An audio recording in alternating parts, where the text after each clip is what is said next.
Welcome, witches and wizards. I hope you're all doing well. All we know about Aidan so far is Jessica is they've been in love from the beginning of time. They're also the first two beings that came into existence. Hence, light arrived and then so did darkness. But that's all we know. In terms of who Aidan is, we know they're the god of fate and light. And in my head, animal-wise, we've got jellyfish, dog, or stag. Now,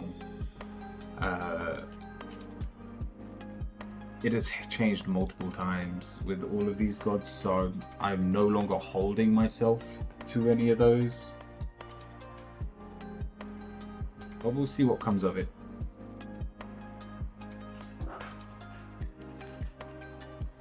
And I want, like, in my head, Aidan controls time. And I feel like that's going to be a struggle of theirs, not being able to be in one moment. But we'll see what comes up. So, let's begin. I'll guide everyone through relaxing their bodies. And then we'll bring our attention to Aidan and find out what his story is. So, find somewhere comfortable to lie down or sit down.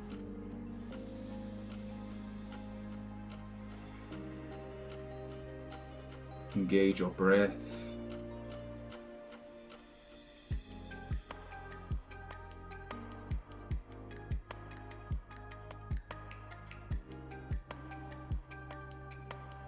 And let's relax our body, starting from our head.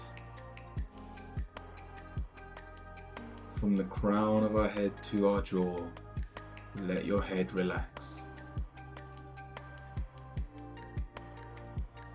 And as we flow down our body, allow your neck to relax.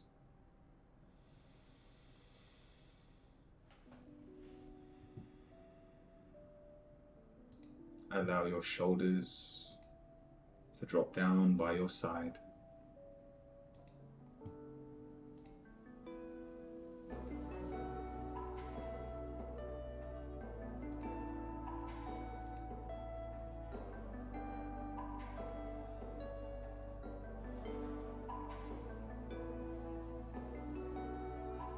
Allow your biceps and triceps to relax.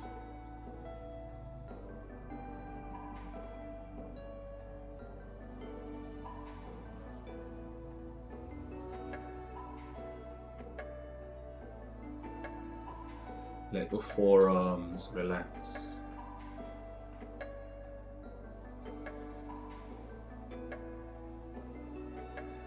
Your hands and fingers relax.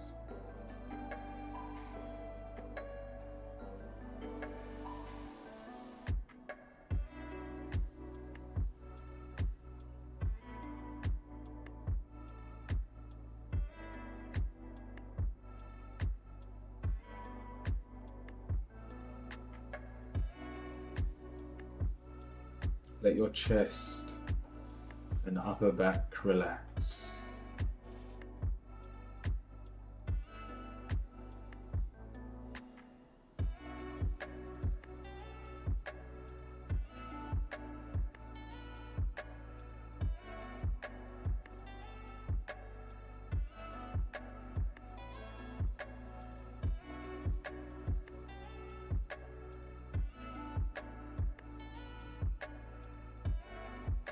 Let your organs and your spine relax. Your abs and lower back relax.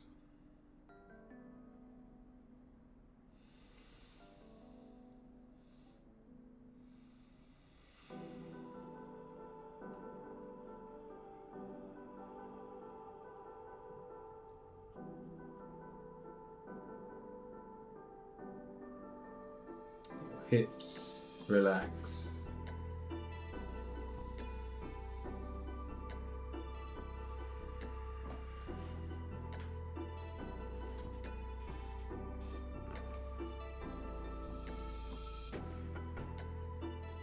Your quads and hamstrings relax.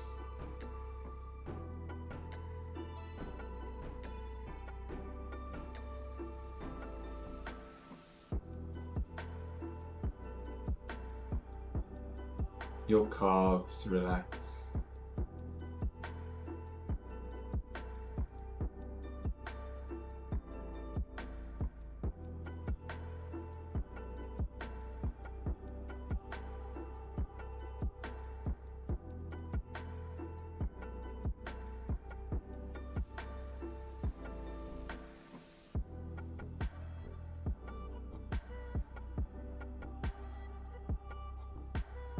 Finally, your feet and toes completely relax.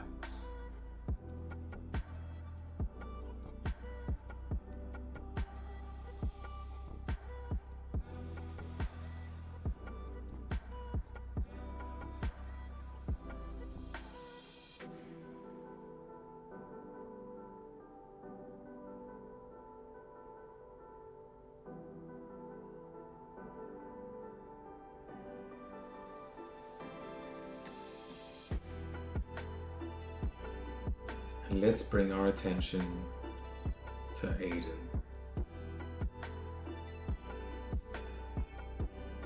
The god of light, fate.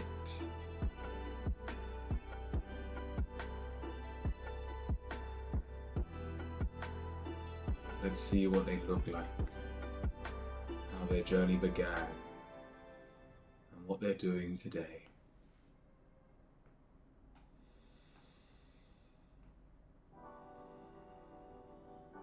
If your mind begins to wander, use your breath to come back to this meditation.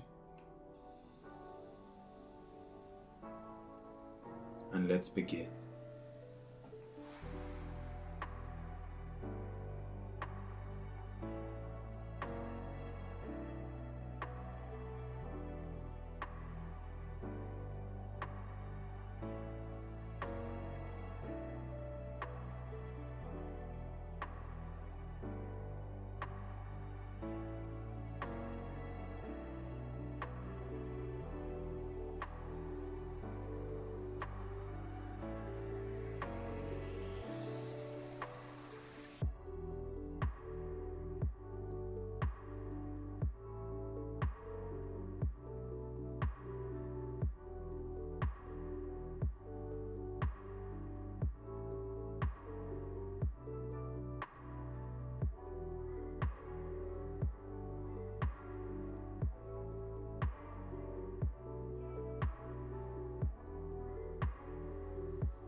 Aidan's freaking awesome.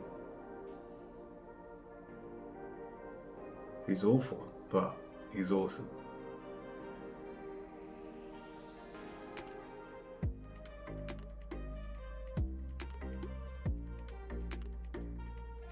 Man created everything. He was the first to come into this existence, and unlike the other gods where they came in and they saw what was going on,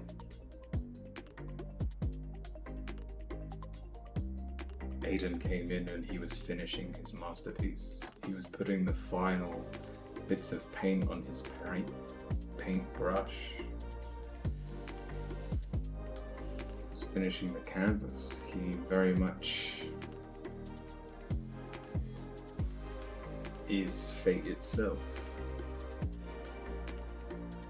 He wrote the fates. He knows when everything begins. He knows when everything ends. It was all part of his master plan.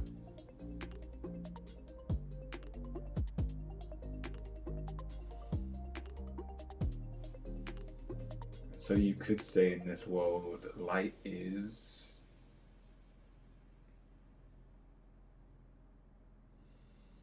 the darker of the two sides.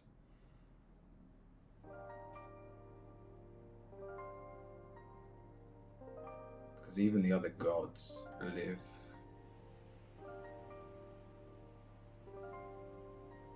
through Aidan's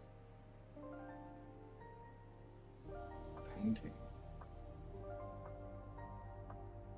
I don't know how to explain it. He came out not just seeing the beginning, but he saw the end. He saw everything in between. And so he hates it when people pray to him. Because if you're praying to the god of fate, you want fate to change. You want your life to be different. And you know what? He can change fate. Very easily, in fact. But what you don't realize is if you wish something on yourself now, you take it away from yourself in a later life. If we're talking a 4-dimensional world, not the 3-dimensional world we're living in, when you ask for something,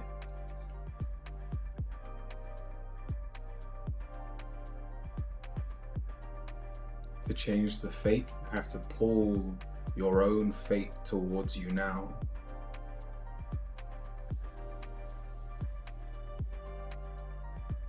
Instead of later in your life, or if it's something you never achieve in this lifetime, you have to pull it from another lifetime. Which means in another lifetime, if you are going through suffering at the time,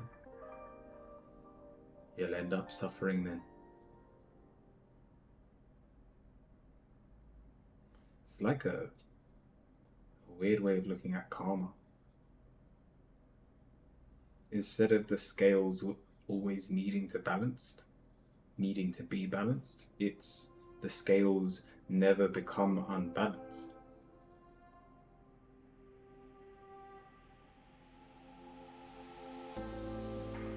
Because you are not taking, you are replacing.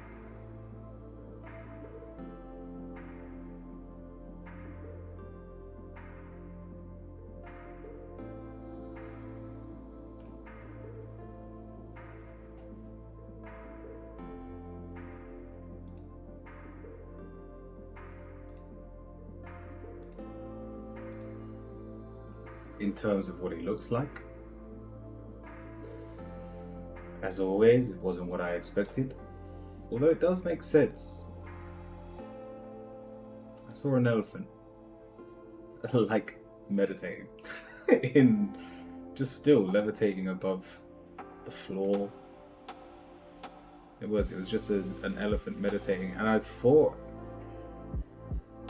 like, I couldn't tell if he just had big ears or the ears were like butterfly wings, or they were like almost like a stag's horn. But when we tap into Pinterest in a bit and see if I can show you what I see, we'll see what comes up to best describe what I saw. But yeah, the basic, he was very much elephant. It's not like a half elephant, half human. Although I guess his limbs must have been slightly longer than a usual elephant because he could cross his legs. We'll see. But like his face, not his ears, but the face was all elephant, trunk and all.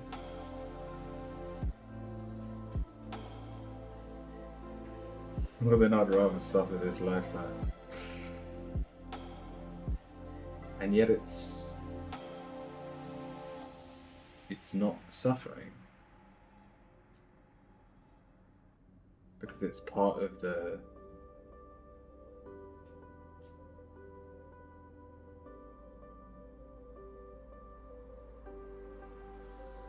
I almost want to say greater good.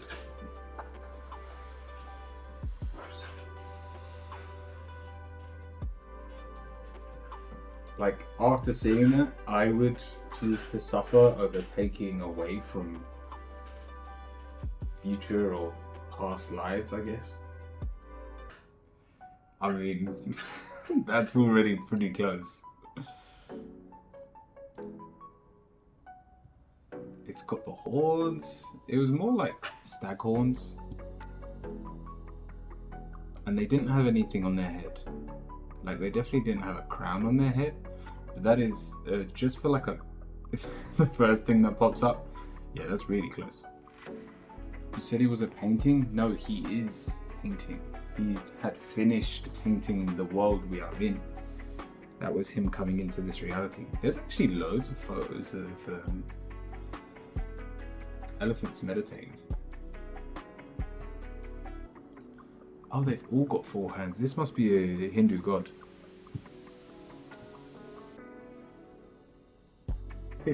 Yes! Oh my god. Like, this is what I mean by the ears could have been butterflies. I've still got to stick with the first photo. Like, that one's quite close as well. I did assume they only had 2 hands. It's genuinely so close. Like, that's what I was expecting. Just like a relaxing, like an elephant in that position. This is Aidan. Got light and fake. Let me summarize this. They created everything. Or they created time itself and everything that happens within it. And so technically you can change your fate, but you affect your own life. It has to be balanced with another point in your life where you would have naturally received what it is you want in this moment. And so in the future, when you would have naturally received something, it will no longer appear. And that is how balance happens. So yeah, if fate changes, it is swapped. For those of you over on YouTube, I hope you've enjoyed this series, The 12 Gods. Please like and subscribe if you do enjoy. And hopefully next week, I want to do like a sum up of all the lore, summarizing all the gods and what we've got and how they are linked to each other. But that's everything we've got so far. So I hope you all enjoyed. Did you save the most OP god for last? It wasn't the plan. I actually planned...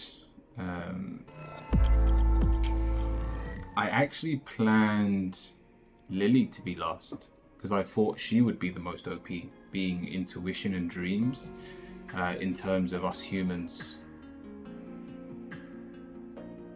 being able to tap into a god for wisdom. But it was only 3 days ago, when I was like seeing that Aidan and Jessica were the first beings to come out into existence, hence the light and the darkness. We'll save those two till last, and the only reason we did Jessica first was because she's already come up in other stories. She's already come up in Susan's and Alexander's stories over the war. So no, it wasn't the plan at all, and I really didn't expect that to be the way that things played out. So Aidan doesn't really have a common story with the rest of the gods. Well, he technically lives in Aurora with all the other gods, but he's unable to be present in one moment of time. You could almost see it as Aidan's curse, due to the fact that he sees all of fate all at once. It's the reason why Jessica and Aidan can never be together. And it's not until Aidan's story ends that Jessica and Aidan can come together. So yeah, I think Jessica's probably the most hard done by. A lot of the gods shit on her. She's not understood, and therefore suffers for it. And I think a lot of us do that in general. Like, we either fear the dark or reject the dark, and therefore we miss out on half of life. So, I mean, even if it was to end here, just creating the stories, I've learned a lot about this world doing this. So it's been very cool. But from me, stay kind, stay cute, stay curious, my friends. And I'll see you all very soon.